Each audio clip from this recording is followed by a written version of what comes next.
Oh, je suis déjà venu. Ça va? Ça va.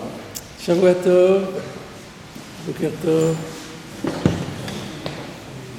Nous allons reprendre là où nous sommes restés la dernière fois. Donc nous sommes dans Shabbat, 6e chapitre, Daf Samoch Hamoud Bet, à la fin de la Souria de la chaussure cloutée, on va conclure aujourd'hui. Et nous étions à la fin d'un Tosfot Dibur Amatril Ashta, qui était un Tosfot un peu méthodologie générale. Tosfot fait remarquer que parfois, lorsque un texte donne deux chiffres, comme par exemple chez nous, on a parlé des chaussures cloutées qui ont perdu des clous. On a dit à partir du moment où il n'en reste pas beaucoup, on peut sortir avec le Shabbat. S'il en reste 4 ou 5, et la Gemara a demandé, mais si tu me dis que même 5 ça suffit, alors 4 à plus forte raison, donc c'est pas la peine de dire 4 et 5. Et Tosfot a fait remarquer que parfois la Gemara pose cette question. Dans la Gemara, c'est très souvent cette expression 4 ou 5, 6 ou 7, 20 ou 30, et des fois la Gemara pose la question, des fois elle la pose pas. Donc la question de Tosfot était, où est la systématique, quelle est la méthodologie? Alors la réponse de Tosfot a été, lorsque on comprend que c'est une manière de dire et même plus, c'est en nombre infini, comme par exemple, on avait donné l'exemple de Rabbi Yehuda dans la Souka, qui dit qu'une Souka dont le srach est élevé, même si c'est 30 coudées ou 40 coudées, c'est kasher. La Gemara ne demande pas pourquoi il dit 30-40, parce qu'en fait ça veut dire et même 50, et même 100, et même 1000, et même 1 million. Donc quand c'est une façon de parler pour dire c'est sans fin, la question ne se pose pas. Mais lorsque la Gemara sait que c'est limité aux chiffres, alors la question est, dis-moi le chiffre le plus chidouche, celui qui est le plus inattendu, et l'autre se déduit par quel mais comme chez nous, si tu me dis que même s'il reste 5 clous, c'est déjà plus considéré comme une chaussure, s'il en reste 4, c'est encore moins, donc c'est évident. Donc quand tu me dis 4 et 5, dis-moi 5. Ashtachamesh Sharinan, c'est que la Gemara dit si déjà 5 on permet, c'est pas la peine de me dire 4. Et c'est là qu'on pose la question, et c'est là qu'il y a à chaque fois une réponse spécifique. Voilà quel était le principe général, le principe directeur de Tosfot. Du coup, il faut passer par des cas, Tosfot étudie des cas qui semblent ne pas respecter la règle. C'est là qu'on est resté la dernière fois. Ce qui est bien au tableau, vous voyez, c'est souligné là où on a déjà étudié, ça n'est pas encore là où on est resté. Donc vous avez tout de suite le Ve'im Tomar devant les yeux. Donc Ve'im Tomar, Tosfot pose la question. De Beperek Afalpi, dans le chapitre intitulé Bien que, c'est un chapitre bien connu dans Ketuvot, 5e chapitre, Daf Samoch Hamoud Aleph, Amrinan, nous disons là-bas, Tinok Yonek ve'oler, afilu arba ve'chamesh shanim. Un bébé peut téter le sein de sa mère, peut continuer à téter même 4 et 5 ans. Alors je vais un peu situer l'histoire. Il y a un débat entre les Tanaïm, qui est cité là-bas, entre Rabbi Yoshua et Rabbi Eliezer. Rabbi Eliezer dit qu'au-delà de 24 mois, on ne peut plus laisser un bébé téter au sein de sa mère, parce que ça se fait pas. Une fois qu'il devient un peu grand, c'est quelque chose, il dit que c'est yonek me'asheket. C'est comme si on mange quelque chose qui est interdit. Oui, c'est une manière de dire c'est interdit. Et Rabbi Yoshua n'est pas de cet avis, il est plus permissif, il dit même 4 et 5 ans. Oui, c'est ça, c'est de dire on est toujours attaché à sa mère. Non, c'est pas ça, c'est qu'il est d'accord qu'après c'est interdit. Parce que à un moment donné, ça se fait pas que c'est comme si un adulte tête au sein d'une femme, ça se fait pas du tout. Et donc là aussi, à partir d'un certain moment, ça s'arrête. Alors ça s'arrête à 4 et 5 ans. Maintenant, la question est, si tu me dis 5 ans, alors c'est pas la peine de me dire 4, évidemment, parce que 4 est englobé dans 5. Donc la Gemara aurait donc dû poser la question, parce qu'ici on ne peut pas comprendre que c'est et même plus, puisqu'on sait que plus c'est interdit. Donc c'est ce que Tosfot dit, il pose la question, il dit Velo parir. Et la Gemara ne pose pas la question. Afalgav d'Ave Dafka. Bien que c'est sûr que quand on a dit 4 et 5, c'est strict, pas plus. Comment on le sait d'ailleurs? Mi de Paris Khatam, Mechavilato al Ketefo. Parce que là-bas, la Gemara elle objecte qu'il y a une braïta parallèle au nom du même Rabbi Yoshua qui donne un autre shiur, un autre critère. Il dit, même si il est capable déjà de porter Chavila, un paquet, sur son épaule. Donc s'il est déjà suffisamment grand pour porter un paquet sur son épaule, eh bien c'est encore autorisé. Umeshani, et la Gemara dit, ici il dit 4-5 ans, ici il dit le paquet sur l'épaule. Comment ça se fait? C'est contradictoire. Qu'est-ce qu'il répond la Gemara? Il dit Chad Shiura. Ça et ça revient au même, c'est le même shiur, c'est 5 ans. Donc, on voit bien que c'est un shiur, et que ça s'arrête là, et ça ne va pas plus loin.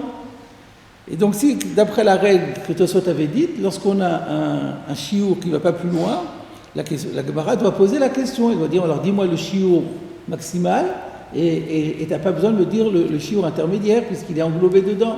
Pourquoi la Gemara ne pose pas la question? Voilà la question de Tosfot. Veuillez Shomar. Tosfot répond, Habe Karouche, Habe Bari. Parce que la Gemara a compris d'elle-même que la réponse était simple. Parce qu'on avait la Gemara là-bas, on peut rajouter, elle fait ce distinguo entre l'enfant qui est Karouche, c'est-à-dire chétif, c'est bien comme traduction, chétif, et Bari qui est en bonne santé. Donc s'il est trop maigre, d'après les courbes attendues par les pédiatres, donc là on peut autoriser davantage. On peut lui donner une rallonge, c'est-à-dire que le nombre habituel c'est 4 ans, pas plus, mais s'il y a un problème de santé, parce qu'on voit qu'il a encore besoin de prendre un peu de poids, à ce moment-là on peut autoriser encore 1 an, on donne une rallonge de 1 an à la mère. Donc comme la réponse était évidente, c'est pour ça que la Gemara n'a pas posé la question. Voilà la réponse de Tosfot. C'est un peu la même idée que la petite chaussure à grande chaussure. On n'avait pas vu. Chez nous, on a répondu en disant il y a 2 cas, mais c'est rien à voir avec. Oui, non, c'est simplement l'idée qu'on peut trouver une solution.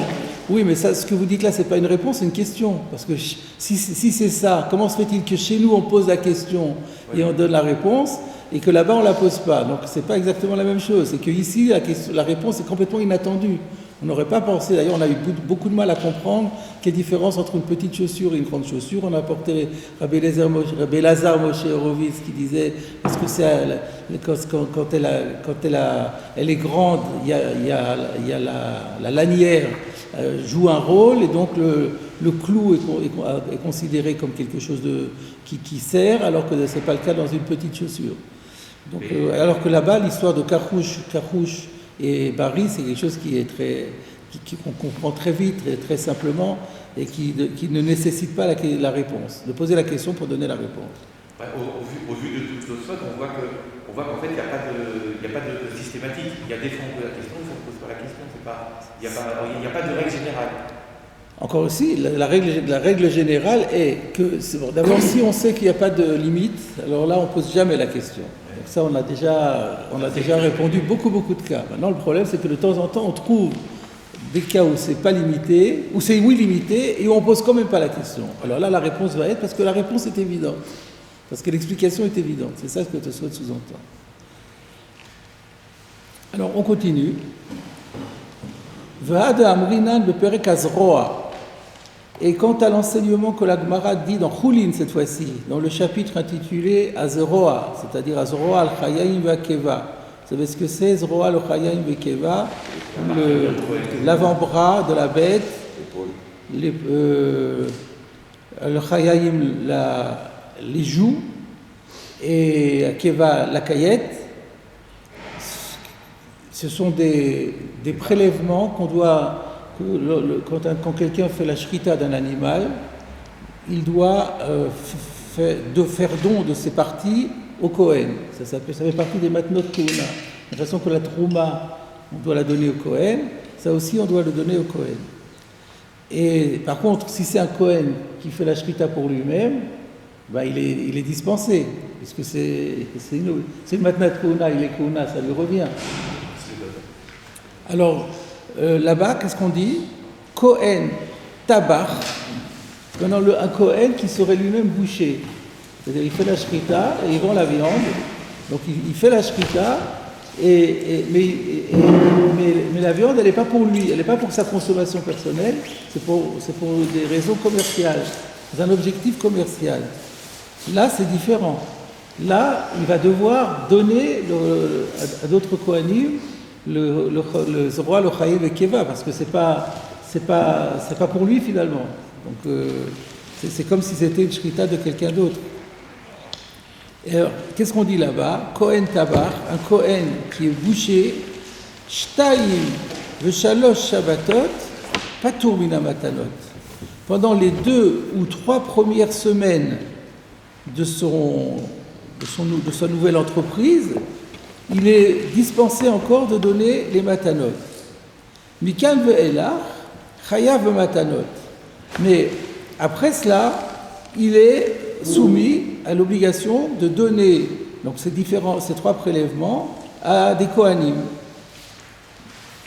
Alors pourquoi et là-bas, sous-entendu, on ne pose pas la question pourquoi on dit Shtayim veshalosh alors que c'est limité visiblement. Donc la question revient. D'après la systématique que Tosfot a proposée, on aurait dû poser la question. Donc ça veut dire qu'il y a ici là encore, il va falloir dire qu'il y a une réponse évidente. Quelle est la réponse évidente?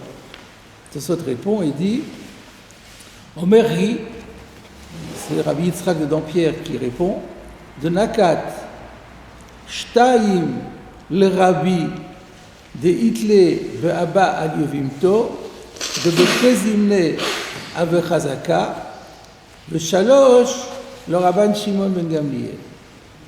Donc, la Gemara n'a pas posé la question parce que la réponse est évidente. Pourquoi la réponse est évidente?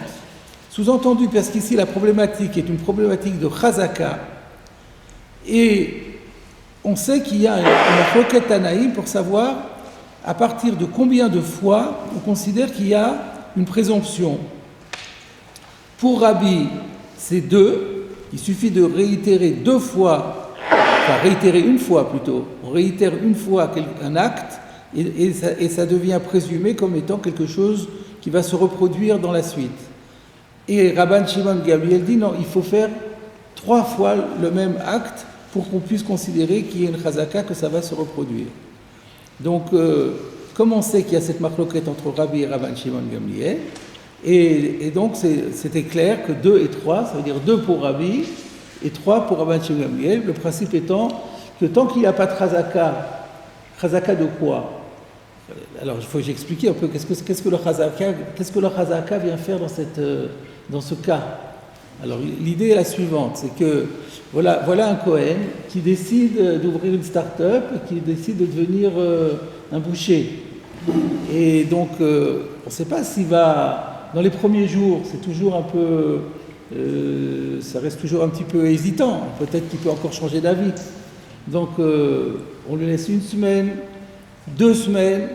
Si on pense que c'est installé, alors ça veut dire qu'il va continuer à être tabar, et à ce moment-là, on lui donne le statut d'un tabar qui même Kohen, doit donner les matanot. Donc, c'est ça le principe. C'est pour ça qu'il faut une chazaka. On considère que l'unité de temps, c'est la semaine. Donc, au bout d'une semaine, on a un premier élément. Deuxième semaine, deuxième élément.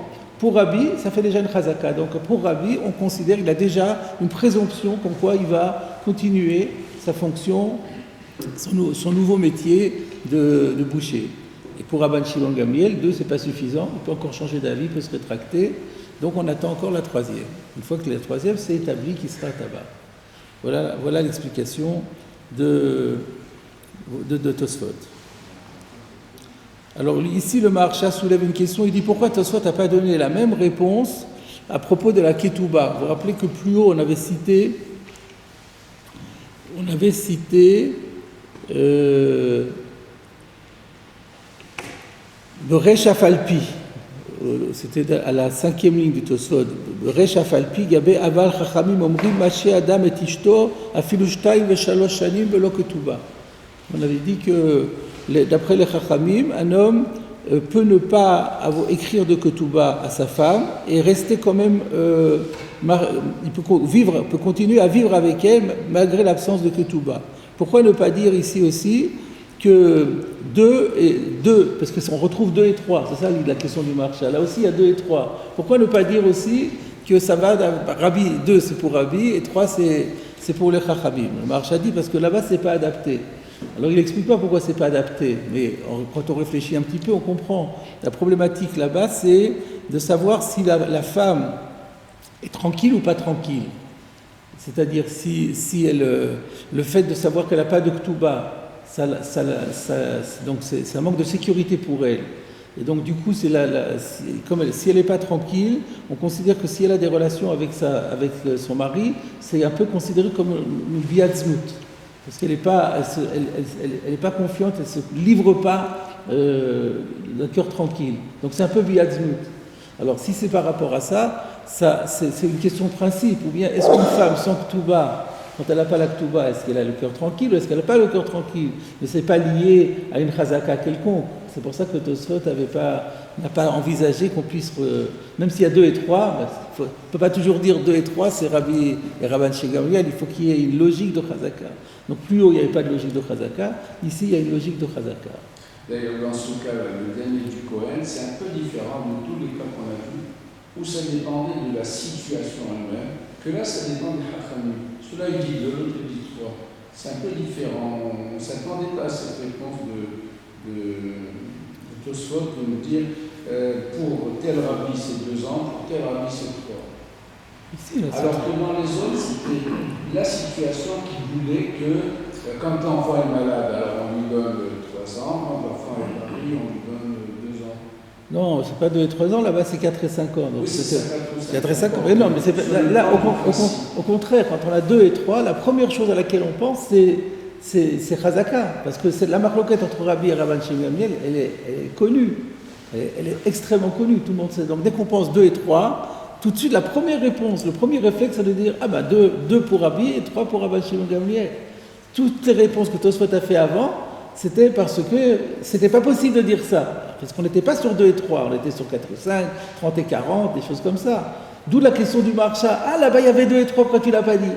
Ça prouve bien que le réflexe doit être Rabbi Rabban Shimon Gamliel. Donc c'est vrai que c'est différent, mais c'est pas plus inattendu, c'est le contraire. C'est plus attendu que le reste. Parce que le reste, il faut inventer des choses liées à la réalité des... Alors, donc ça, c'est des inventions. Il faut faire preuve de créativité, il n'y a pas de preuve. Il y a une logique, mais elle n'est pas prouvée. Qui nous dit que Karouche, que l'un est Karouche, que si c'est Karouche, on peut comprendre, effectivement, on peut admettre. Mais c'est écrit nulle part que si, là-bas c'était écrit, effectivement, pour le Karouche, comme j'ai dit signaler, le principe de Karouche et Bari, on l'avait fait. Mais si on prend par exemple, qu'est-ce qu'on avait dit? Il faudrait reprendre tous les exemples. C'est vrai que chaque fois, Tosfot a donné un raisonnement qui se tenait. Je n'ai pas dit le contraire. En tout cas, disons que le raisonnement de dire c'est une preuve de Chazaka et Rabbi et Rabban Shimon Gamliel, c'est pas du tout une réponse forcée. C'est une réponse qui est très, très classique et très acceptable. Voilà. Donc voilà pour l'étude du Tosfot. Pour être complet, je voulais citer un Ritva qui va dans le sens de Tosfot aussi, et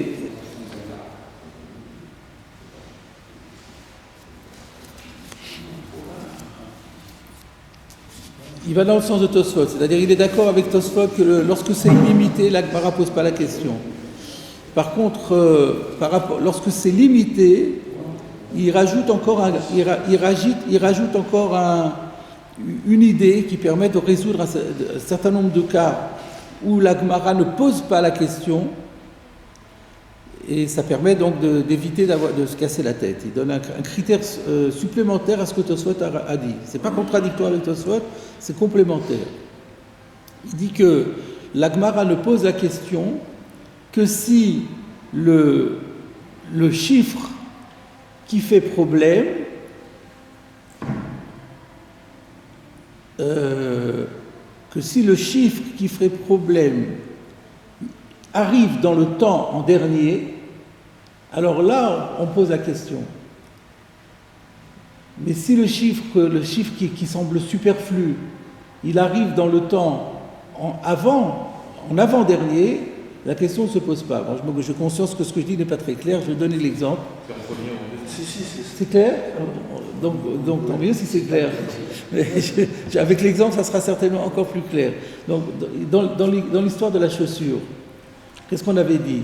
On avait dit que si les clous sont tombés, en grande partie, et qu'il n'en reste que 4 ou 5, donc c'est plus considéré comme une chaussure cloutée, c'est autorisé. Alors la Gemara elle a dit, mais si tu me dis que même avec 5 clous, il n'y a plus de problème, à plus forte raison qu'avec 4, il y aura encore moins de problèmes. C'est pas la peine de me dire 4. Qu'est-ce qui vient en premier dans le temps ? 4 ou 5 ? Pardon ? Il y a d'abord il avait 50 clous, il arrive à 5, et ensuite, après il y a encore le 5e clou tombe, il ne reste que 4. Donc, le nombre qui était en trop, c'était 4, et il arrive en dernier dans le temps. Alors là, la question, elle est forte. Qu'est-ce que tu as besoin de me dire que 4 ou 5 ? Si tu m'as dit que déjà à 5, la chaussure, elle est bonne, elle est permise, c'est pas la peine de continuer l'histoire et me dire, et après, quand il y en a un qui va tomber. Dans ce cas-là, la question doit être posée, et c'est pour ça qu'elle a été posée chez nous.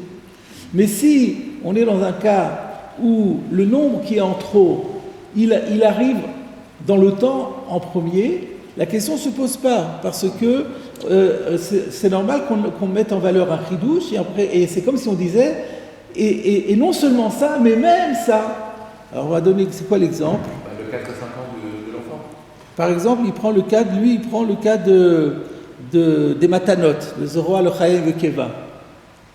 Si on dit que le Kohen, au bout d'une semaine, il est pas tour de donner les matanotes.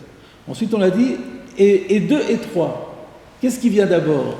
Il y aura d'abord 2. Il y aura d'abord 2 semaines avant d'avoir 3 semaines. Et qu'est-ce qui est en trop ? C'est le 2. Le 2 est en trop, parce que si déjà 3 semaines, évidemment 2 semaines. Oui, mais pour arriver à 3 semaines, il faut passer par 2 semaines. Donc le nombre qui est en trop, il ne vient pas en dernier, il vient en premier. D'abord on passe à 2 semaines et ensuite on passe à 3 semaines. Dans le cas des clous, d'abord on passe à 5 clous et après on passe à 4 clous. Et donc là il y a problème. Mais dans le cas des semaines, là, on passe d'abord par 2 et ensuite par 3. Et donc du coup, lorsqu'on arrive à 2, c'est normal qu'on les dise, parce que c'est déjà Kiddush. Que non seulement 1, mais même 2, on est encore pas tour. Et après, on nous dit non seulement 2, mais même 3, on est encore pas tour. Alors, donc là, la question ne se pose pas. Donc d'après le Ritva, on n'a plus besoin de dire c'est Rabbi et Rabban Shimon Gamliel. C'est peut-être même pas lié à un problème de Chazaka, si ça se trouve, il n'est pas d'accord. C'est pour ça qu'il n'est pas d'accord avec Tosfot.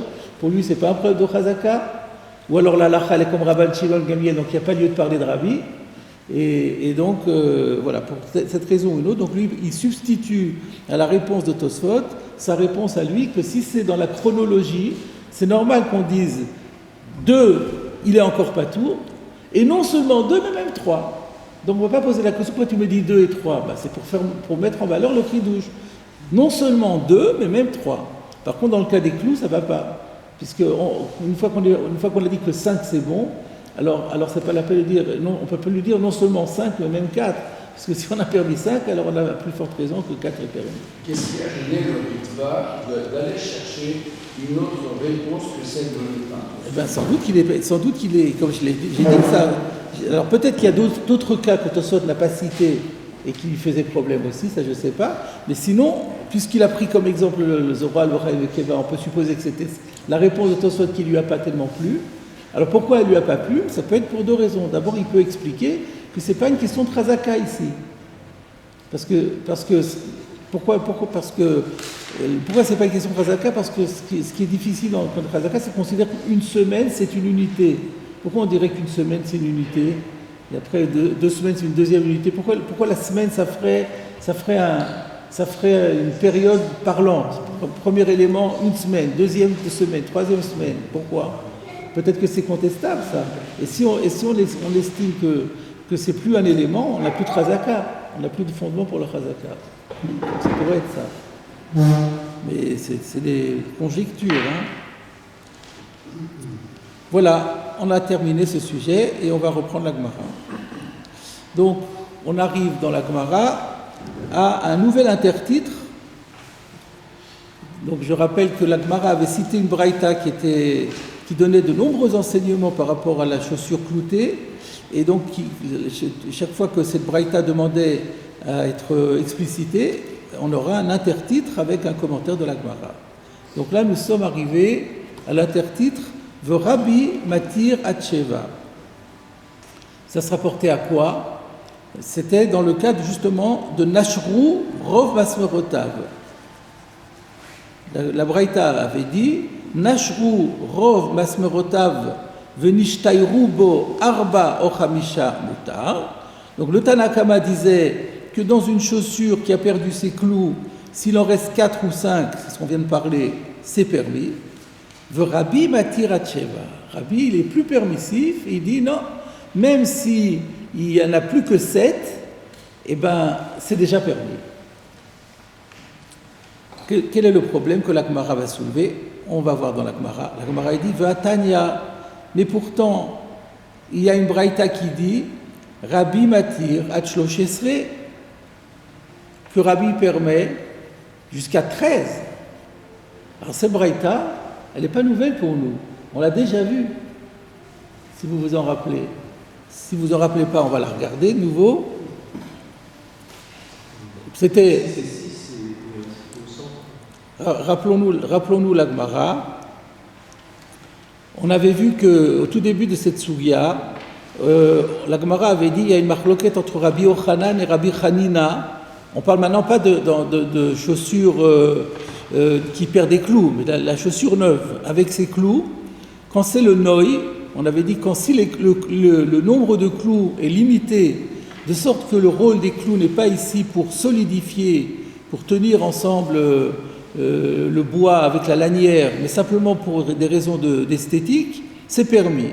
Et la Gemara avait demandé c'est combien est-ce qu'on considère que c'est esthétique et permis? Rabbi Yochanan disait 5 par chaussure et Rabbi Hanina disait 7.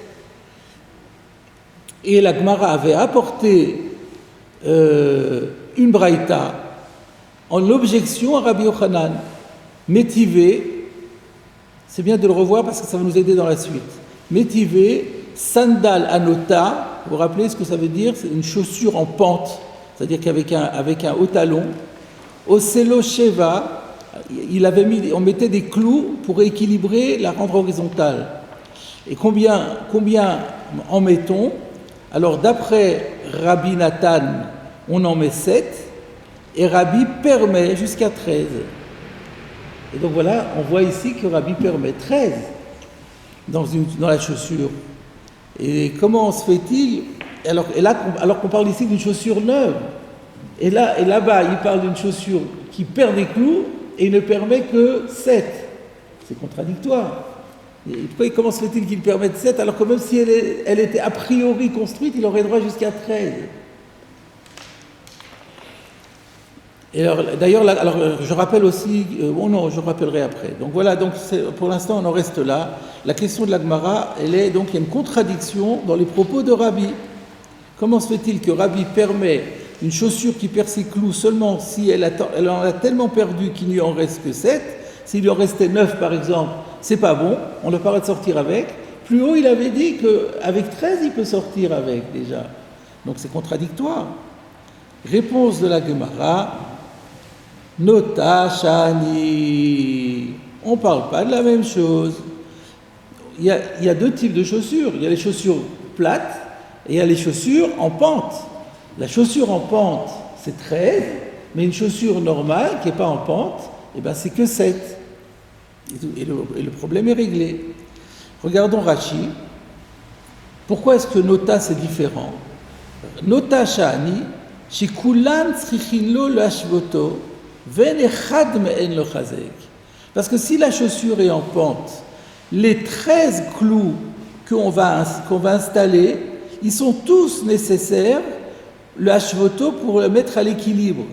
Il n'y a pas un seul clou qui est fait pour solidifier. Or, nous avons bien compris que le principe pour que la chaussure soit interdite, qu'elle rentre dans le cadre de la xéra, c'est qu'elle ressemble à la chaussure dans laquelle qui avait été responsable de la tragédie. Dans les chaussures qui avaient été responsables de la tragédie, c'était des clous qui étaient là, les chazek. Et donc, quand c'est nota, c'est pas le chazek. Si c'est pas le chazek, c'est permis. Donc là, on est en train de dire que le cas de la chaussure nota, c'est un cas particulier. Et là, dans ce cas-là, le nombre de clous, d'après Rabbi, change considérablement. On passe de 7 à 13. Il ressemblerait à Noï. C'est Noï, exactement. Alors, c'est pas Noï, mais c'est ce que Rashi a dit. C'est pas le chazek. C'est vrai que c'est pas Noï, c'est la shvoto. Mais l'essentiel, c'est qu'on ne soit pas dans le chazek. Donc, on a finalement Noï, et on a nota les hashvot, et tout ça c'est permis, et le chazek, c'est interdit. Ça devient clair. La Gemara dit Ashta de atit le achi, le Rabbi Yochanan nami lo kashya, nota shani. Maintenant que tu m'as dit ça, tu m'as ouvert des horizons. Donc, la question qu'on avait soulevée précédemment pour Rabbi Yochanan, elle ne se pose plus. Alors rappelons que, c'est ce que j'ai cité tout à l'heure, on avait attaqué, pourquoi on avait cité cette braïta? On avait cité la braïta parce qu'elle attaquait Rabbi Yochanan, puisque Rabbi Yochanan disait maximum 5 pour que ce soit le noï. Et alors on lui a objecté, mais regarde, dans le cas de Sandal annoté, et à l'époque on ne savait pas que Sandal annoté avec un statut spécial, on ne connaissait pas l'idée de la shvot, et donc on voyait là-bas Rabbi Nathan 7, et inutile de parler même de Rabbi qui disait 13. Mais même Rabbi Nathan, qui se rapprochait le plus de Rabbi Yochanan, il était encore plus difficile, il était quand même plus marqueur que lui. Donc comment on s'en est sorti à l'époque pour Rabbi Yochanan? On a trouvé un autre Tana. Vous vous rappelez? La Gemara l'avait répondu. Donc elle avait dit Bishlama le Rabbi Hanina ou de Amar que Rabbi Nathan. Et la Rabbi Yochanan d'Amar que Ma'an. Et on avait répondu ou de Amar que Rabbi Nehurai. Il y a un Rabbi Nehurai qui pense comme lui. De Tanya, Rabbi Nehurai Omer, Chamisha Mutar Vesheva Asur. Donc on avait conclu à l'époque que Rabbi Yochanan est opposé à la position de Rabbi Nathan, de celle de Rabbi, mais il a trouvé un autre troisième Tana auquel il se raccroche, qui était Rabbi Nehurai. C'était là qu'on était resté. Maintenant la Gemara me dit, maintenant tu m'ouvres des horizons. Tu me dis que Nota, ça n'a rien à voir. Et puisque même Rabbi qui dit d'habitude 7, là il passe à 13. Donc Rabbi Yochanan, il peut te répondre aussi. Il peut te dire, mais Nota, moi je suis d'accord. Moi ce que j'ai dit, c'est dans une chaussure normale. Mais dans une Nota, je peux être même d'accord peut-être avec Rabbi, je ne sais pas. Donc le problème est résolu. Donc c'est ce que la Gemara elle dit. Ashtad atit le achi. Maintenant que tu en es venu à cela, que tu as ajouté ce nouveau critère, que nota c'est différent parce que c'est pas le chazek, parce que c'est pour équilibrer, le Rabbi Yochanan a mis le kashia. L'objection que tu avais faite avec Rabbi Yochanan à partir de cette braïta, elle n'est plus une objection. Il te répondra nota shani. Et il te dira, c'est différent quand c'est nota. Et donc Rabbi Yochanan peut penser, qu'est-ce qu'il dira dans nota, d'après vous? Il dira comme Rabbi Nathan ou il dira comme Rabbi? Il dira 7 ou il dira 13? On ne peut pas savoir. L'un ou l'autre, n'est-ce pas? Je dis ça pour introduire le commentaire de Rashi. On va voir ce que dit Rashi. Ashta de atit le achi, nous dit Rashi. Maintenant que tu en es venu à cela, c'est-à-dire à cela, c'est quoi cela? Pour ceux qui n'auraient pas compris, Rashi dit le chalek ben nota, le shed nota. Maintenant que tu en es venu à cette nouvelle idée qu'il y a un distinguo à faire entre la chaussure en pente et la chaussure qui ne l'est pas, le Rabbi Yochanan n'a mis. Pour Rabbi Yochanan aussi, alors Rashi va faire un rappel, de Kaparchat le'el mina, Rabbi Yochanan, vis-à-vis duquel tu avais objecté le'el précédemment, mina, à partir de cette braïta, dans les mots de Kaparchat, tu avais posé la question, le'el plus haut, mina, à partir de cette braïta. Ve'amarta, et tu avais dit, d'Amar Kema'an, tu avais dit, mais Rabbi Yochanan, il va comme qui? Puisqu'il ne pense ni 7, ni 13. Ikanam, il était routsé. Mais maintenant, avec ce que tu nous as dit, on peut aussi donner la réponse. Le Olam, que Rabbi Nathan. Toujours encore, je te dirais, que Rabbi Yochanan, il peut parfaitement être d'accord avec Rabbi Nathan, que quoi? Que dans la nota, on peut se satisfaire avec 7 clous. Venota shani, mais ce qu'il y a, c'est que nota, c'est complètement différent d'une chaussure normale. De hatam matir atcheva, et c'est là-bas qui permet jusqu'à 7. Aval, en nota, mais si elle n'était pas en pente, si elle était plate, chamesh vetulo, 5 et pas plus. C'est clair? Donc, il y a juste un point qui fait problème. Rashi nous dit, là, Rabbi Yochanan permettra jusqu'à 7. Et pourquoi pas jusqu'à 13? Ça, c'est un problème. Qu'est-ce qu'on... Ça paraît vraiment très difficile. Alors, je vous propose de regarder le Rochash, qui pose la question.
Vous l'avez? Samor Hamoudbet, Roche du Bourg Amatril, le Rabbi Yochanan Nami.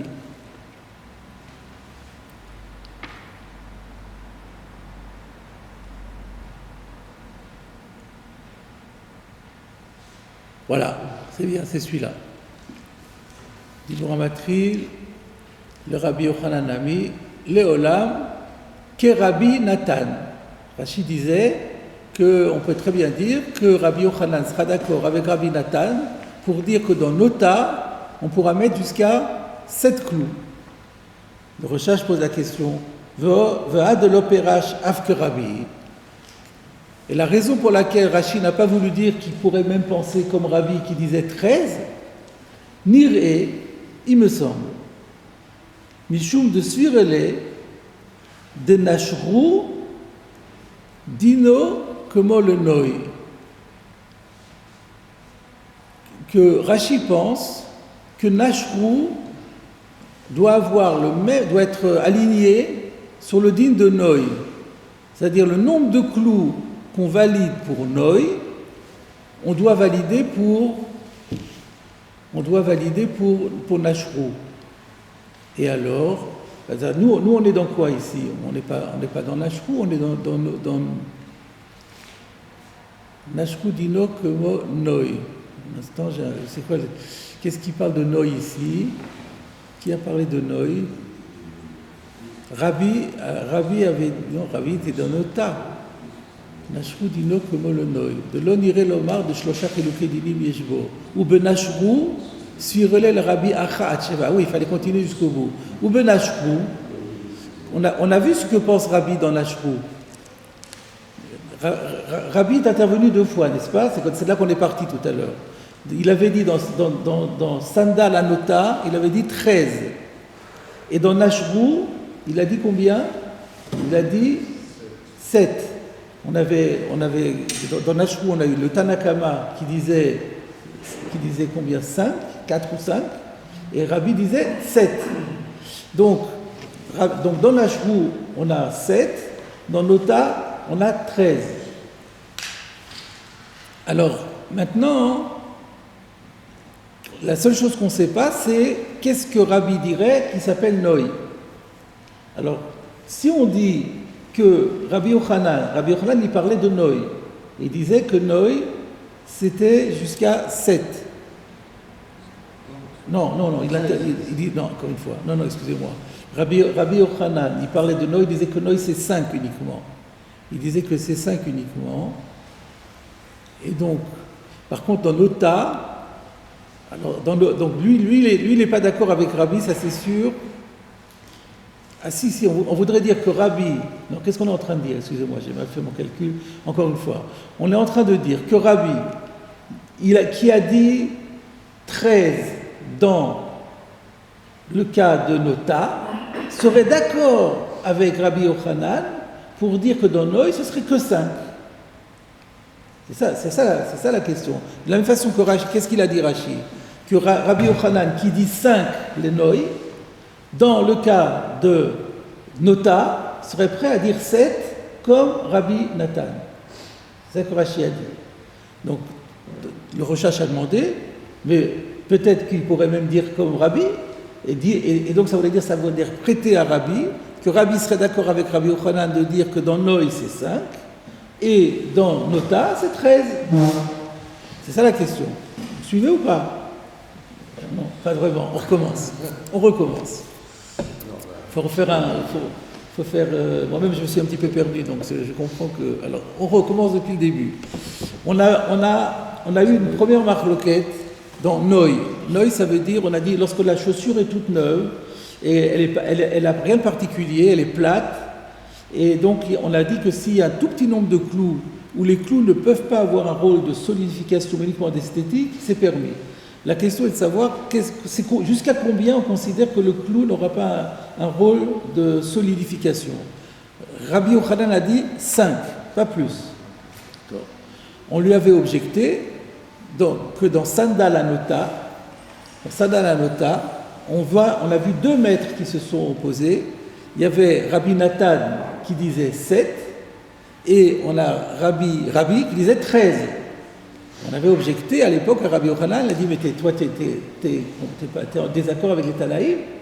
Et maintenant on répond, on est en train de dire c'est aucun désaccord, il peut très bien être d'accord avec Rabbi Nathan et penser que dans le cas de Nota, parce qu'on a vu que dans Nota c'est un problème d'équilibrage, donc le nombre, c'est un autre critère, c'est un autre paramètre, là-bas c'est 7.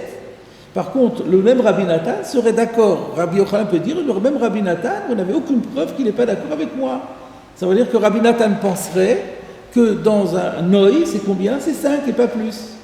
Voilà ce que Rashi a dit. Donc Rabbi Yochanan peut nous dire, plus obligé de dire comme avant, il a trouvé Rabbi Nehorai, laissons de côté Rabbi Nehorai, même il peut aller même comme Rabbi Nathan, en disant Nota c'est 7, je suis d'accord, Nota c'est 7, Noé c'est 5.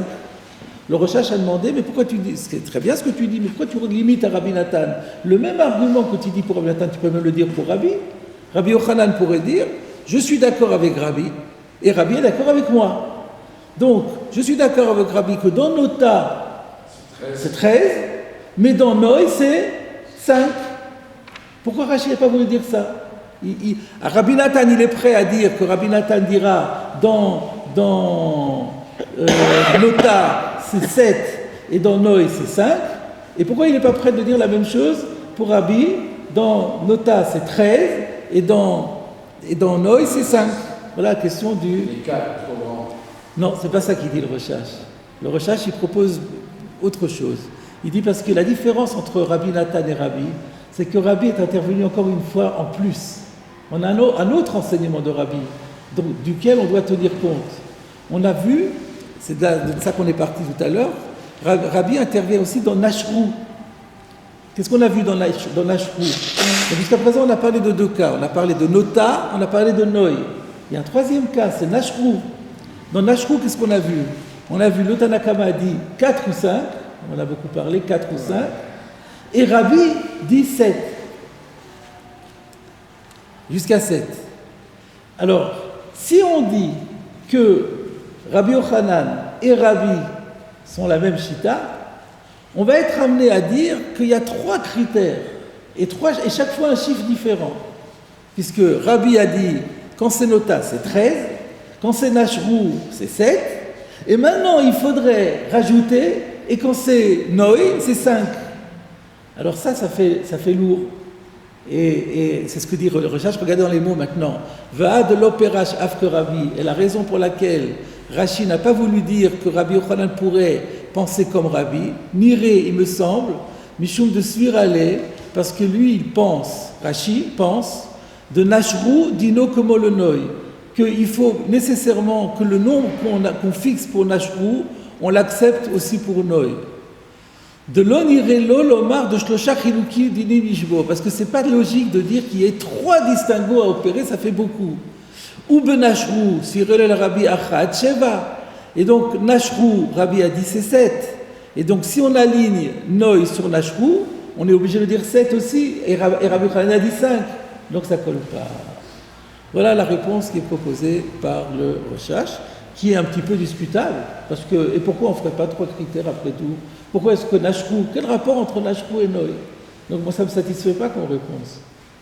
C'est un peu facile je trouve, parce que c'est normal qu'il y ait 3 critères. Noi, on a dit que ça ne vient pas, que Noi, l'idée de Noi, c'est parce que c'est pas du tout fait pour solidifier. Et l'idée de Nashru, c'est complètement différent, c'est qu'on voit que ça a été abîmé, donc c'est plus la même chaussure. C'est aucun rapport, on peut avoir 3 critères et 3 chiffres. Donc, voilà, je vous ai présenté la réponse du recherche, mais je me permets de dire que ce n'est pas très satisfaisant. Pourquoi ça me dérange les 3 cas? C'est le recherche, il dit que c'est lourd de penser qu'il y ait l'onirelo, de Shlosha Chiluke Dini Mishbo. Donc, ce que vous dites, c'est ma question, est-ce que vous reprenez ma question? En quoi c'est dérangeant de dire qu'il y aurait 3 critères, puisque c'est logique, puisque ça apparaît, c'est lié à des considérations distinctes. Pourquoi il n'y aurait pas 3 chiffres différents pour 3 situations différentes? Alors, j'avais proposé un instant, je ne me rappelle plus moi-même.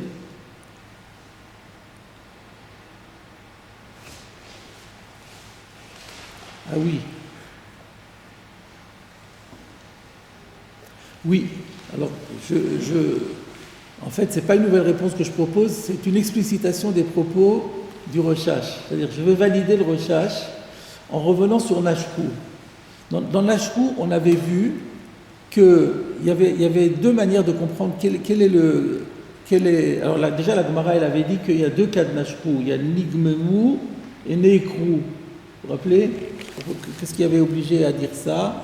Oui, parce qu'il y avait une stira. Une fois, on disait qu'il suffit que le rov des masmerim soit parti, sans donner de conditions, il faut juste que la majorité des clous soit partie. Et après, on disait ou 4 ou 5. Et alors, on avait dit oui, parce que on ne parle pas du même cas. Dans un cas, c'est nigmemu, donc ça a été raboté, le clou a été raboté. Et dans ce cas-là, on voit encore qu'il y a un morceau de clou. Donc là, on voit bien que c'est une chaussure qui a été cassée. Et donc, dans ce cas-là, on peut se contenter même s'il y a beaucoup de clous qui sont partis, qui sont restés, mais comme on voit tous ceux qui sont partis, les gens comprennent que c'est plus la même chaussure. Donc, c'est plus favorable dans le cas de Nigmemu. Mais dans Neekru, on ne voit plus rien. Et on a l'impression que c'est tout neuf. Et donc, si on permet un chiffre dans Neekru, il faut le permettre aussi quand c'est neuf. Parce que c'est la même chose.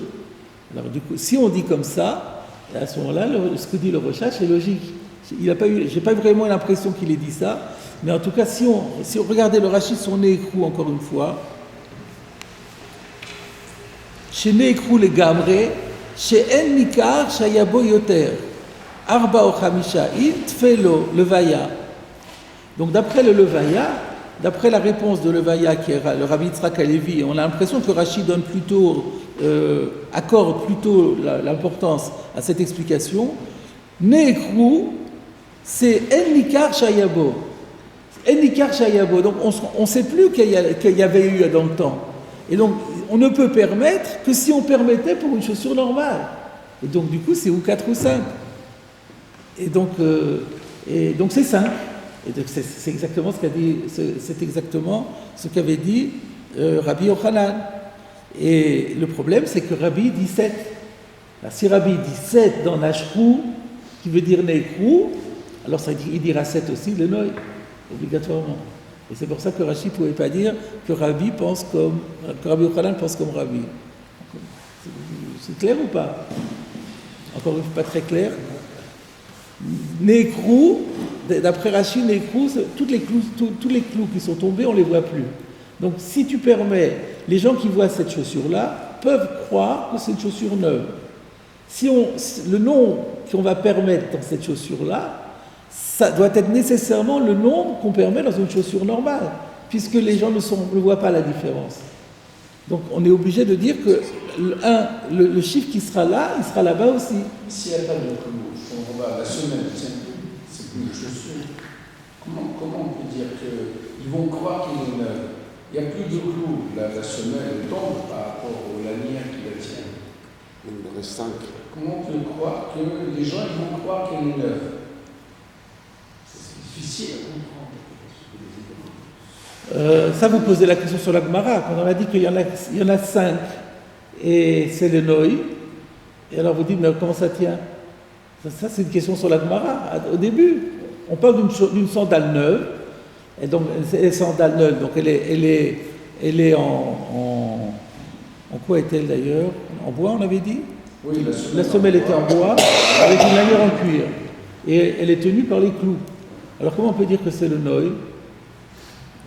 Comment la Gemara peut dire que c'est le Noï? Mais c'est pas le Noï, puisque ça tient le... Il y en a qui sont... Comment il avait dit Rachid le Noï? Mais non, on avait dit que ils sont tous le Noï, il me semble. Le Chazek.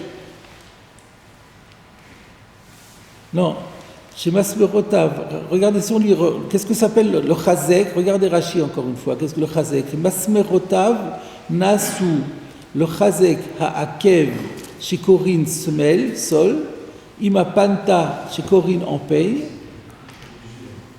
Donc c'est pas, il semblerait qu'elle est fixée quand même par ailleurs. Ces clous viennent le Chazek. Le Chazek, c'est pas faire tenir. Non, c'est pas non plus protéger de l'usure, je ne crois pas. C'est le Chazek, c'est renforcer. C'est un renforcement. Mais c'est pas quelque chose qui est indispensable pour faire tenir. Ça s'appellerait pas le Chazek. Ça s'appellerait pour le kasher. C'est pas le kasher, c'est pas c'est le Chazek uniquement. Donc ça veut dire que comment il avait dit, je sais pas si on regarde Rachid dans le Sandal HaMesumar Shel Etzu, Vetorvin Masmerot, le Chazek. Vous voyez, si on revient même sur la définition, regardez le Rashi au recto de la page sur la Mishnah, Sandal HaMesumar Shel Etzu, Vetorvin Masmerot, le Chazek Atartonim Ha'elyon.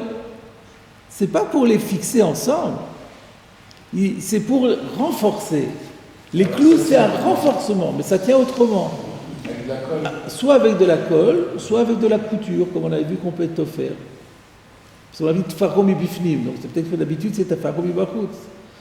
C'est ous, donc c'est d'autres remarques, elle est intéressante, on aurait pu la faire depuis le début.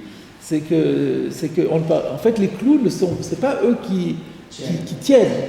Eux, ils sont là pour renforcer. Et on peut s'en passer. Ça tiendra moins longtemps. Et si on n'en met que 5, ça renforce rien du tout. C'est uniquement pour l'esthétique. Voilà. Très bien. Il a fallu qu'on arrive à la fin de la Souvia pour clarifier ce point. Alors, on continue dans la Gemara maintenant. Amar Rav Matna, vous l'avez dans la Gemara.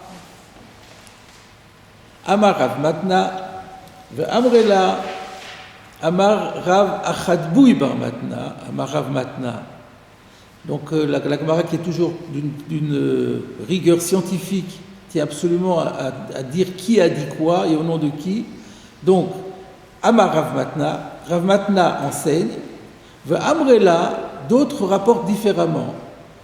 Ils disent ainsi, Amar Rav Achadboui Bar Matna, il y a un certain Rav qui s'appelle Achadboui Bar Matna, mais qui n'est pas le fils du précédent, parce qu'il n'y a pas écrit Achadboui Bar Rav Matna. Donc c'était le fils d'un homonyme de Rav Matna, mais pas de Rav Matna. Et ce Rav Achadboui Amar Rav Matna. Par contre, c'est un élève de Rav Matna, et il l'a dit au nom de Rav Matna. Donc toute la différence, c'est est-ce que c'est Rav Matna directement, de Rav Matna directement que nous tenons l'enseignement qui va suivre, ou est-ce que nous le tenons à travers un élève de Rav Matna qui l'a dit en son nom et qui s'appelait Rav Achabouy Bar Matna? En halakha que Rabbi Elazar bar Rabbi Shimon. La halakha ne suit pas Rabbi Elazar bar Rabbi Shimon. C'est qui Rabbi Elazar bar Rabbi Shimon? Oui, mais ça veut dire quoi, la halakha n'est pas comme lui, mais sur quoi? Je sais. C'était juste un test pour voir si vous retenez ce qu'on a étudié. On l'a déjà vu, Rabbi Elazar bar Rabbi Shimon. Si on dit que la halakha n'est pas comme lui, c'est qu'on l'a déjà vu.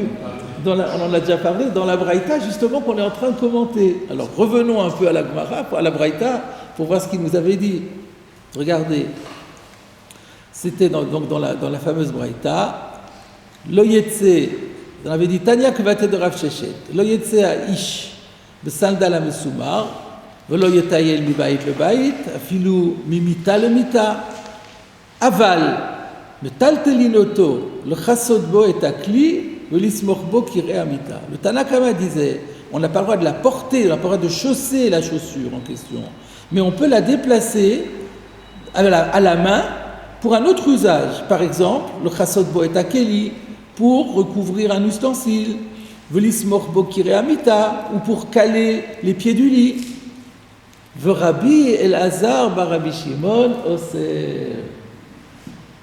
Donc lui, qu'est-ce qu'on avait, vous rappelez même pourquoi lui il interdit de prendre en main ces chaussures-là pour un usage qui est extérieur au fait de les porter. Vous vous rappelez pourquoi il est interdit? Parce que de peur qu'il les mette, exactement. Et donc là maintenant, on a un problème de halakha. La question de la Gemara, c'est quelle est la halakha? Est-ce qu'on peut déplacer ces chaussures-là pour un usage autre que les chaussées ou pas? Selon Tanakama, c'est permis. Selon Rabbi Elazar, Rabbi Shimon, c'est interdit. La halakha, elle est comme qui? Alors, vient Rav Matna, il nous dit, la halakha n'est pas comme Rabbi Elazar, Rabbi Shimon. Et donc, c'est bien, on a gagné un usage. La Gemara s'étonne et elle dit, Pshita, mais qu'est-ce que tu as besoin de nous le dire? C'est évident. Pourquoi c'est évident? Yachid Rabbi, halakha ke Rabbi. C'est une règle. Alors, juste, je précise par méthodologie, où est-ce qu'on voit que celui qui était opposé à Rabbi Elazar bar Shimon, ils étaient plus nombreux que Rabbi Elazar bar Rabbi Shimon? Mais il n'y a pas écrit Chachamim. S'il y avait écrit Chachamim Omrim, il n'y a pas de problème. Il n'y a pas écrit Chachamim Omrim. Il y a juste Tanakama. Tanakama, c'est une opinion publique, c'est plusieurs. Qu'est-ce qui nous permet d'affirmer que le Tanakama, c'est une opinion collective? Le fait qu'il n'y ait pas d'avis, le fait qu'il soit anonyme. Le fait qu'il est anonyme, pourquoi on ne dit pas son nom? Parce que c'est le collège des rabbins. Quand c'est une personne, on dit son nom. Quand c'est l'unanimité du collège rabbinique, c'est pas la peine, on ne dit pas un nom puisque c'est tout le monde. Donc par définition, quand il y a un stam, en général, on considère que c'est rabbi. Là, vous avez clairement une illustration que la Gemara, elle dit, si dans une braïta, il y a écrit un stam, Tanakama, c'est-à-dire sans anonyme, qui dit anonyme veut dire majorité. C'est pour ça que d'ailleurs, d'une manière générale, on dit toujours que dire quelque chose au nom de quelqu'un, c'est important, mais des fois, quand on ne dit pas le nom, ça donne plus de poids à la chose. Parce que ça veut dire que c'est le point de vue du judaïsme autorisé. Ce n'est pas une personne. Quand on dit un tel dit ça, ça n'engage que lui. Je ferme la parenthèse. Donc la Gemara, elle a dit, donc on avait une règle ici connue, Yachid Rabbi Malach Hakerabim. Donc c'était pas, ce que tu dis est vrai, mais c'était une tautologie, on n'a pas besoin de ton enseignement. Réponse, Maou de Teima. Donc c'était quand même nécessaire. Parce que qu'est-ce que tu aurais pu dire? Mistabra Tamad Rabbi Elazar bar Rabbi Shimon Beha Kamash Mala. Tu aurais pu dire, oui, mais ici, la raison de Rabbi Elazar bar Rabbi Shimon, elle est quand même plus logique, elle est plus plausible. Le risque qu'il en vienne à chausser cette chaussure, c'est un risque énorme. Donc là, c'est intéressant. On aurait pu penser la règle de Yachid Rabbi, c'est pas une règle intangible. On aurait pu dire, oui, mais nous maintenant, c'est nous qui devons faire la halakha. C'est-à-dire, on est ici un dor après. On est plusieurs dorotes après. C'était Machloket Tanaïm. Maintenant, les Amoraïm sont là. Ils doivent statuer. Eux aussi, ils ont un Yachid Verabim, ils peuvent aussi voter. Donc si eux, ils considèrent ils pensent que la position du Yachid, elle est beaucoup plus forte que la position du Rabim, ils ont le droit de dire, nous Rabim, on fait à la Chak Yachid. Donc la règle de Yachid Verabim, c'est quand nous, on ne veut pas rentrer notre tête dans le débat, on comprend aussi bien la position de l'un que la position de l'autre, et donc il faut quand même qu'on tranche. Alors on a établi une règle qui nous permet de trancher de manière régulière, sans avoir à se casser la tête au cas par cas. C'est Yachid Verabim. Mais dans un cas où c'est pas du tout comme ça, c'est-à-dire que moi j'ai ma position elle rejoint parfaitement le Yachid, j'ai le droit d'être posé comme le Yachid. Mais alors, donc il n'est plus Yachid, s'ils sont d'accord avec De son d'or, il était Yachid. À l'époque de son d'or, à l'échelon des Tanaïm, il était Yachid. Mais à l'époque des Amoraïm, le Yachid peut être finalement validé par les rabbins. Donc on voit, c'est ce qui ressort de cette Gemara, c'est intéressant. On aurait pu penser que l'argument est tellement fort que là tout le monde va s'aligner dessus. Comme à Shwalal, que pas du tout. On valide aussi l'argument des autres, donc ça se vaut. Et si ça se vaut, on reprend la règle habituelle, Yachid Verabim. Ça veut dire qu'au niveau des Tanaïm, on peut avoir un Yachid et un Rabim, et au niveau des Amoraïm, ça peut s'inverser. Ou ça peut être même, il peut même y avoir, ne pas avoir de marloquet du tout, il peut y avoir un consensus. Mais c'est intéressant quand même, c'est une chose qu'on n'est pas courant de voir ça. Ouais. Regardez Rashi, juste un petit Rashi encore. Rashi dit Mistabra Ta'ama d'Assour le Taltel Shemayin Alenu. Rashi a eu peur qu'on ne se rappelle plus, donc il ramène la raison qu'il avait déjà invoquée pour Rabbi Elazar bar Rabbi Shimon, qui disait qu'on n'a pas le droit de déplacer la chaussure du tout, de peur qu'on en vienne à la chaussée. J'aurais pu croire que son argument est déterminant, comme Ashwalan qui ne l'est pas. Et comment est-ce que les Amoraïm peuvent contrarier tous les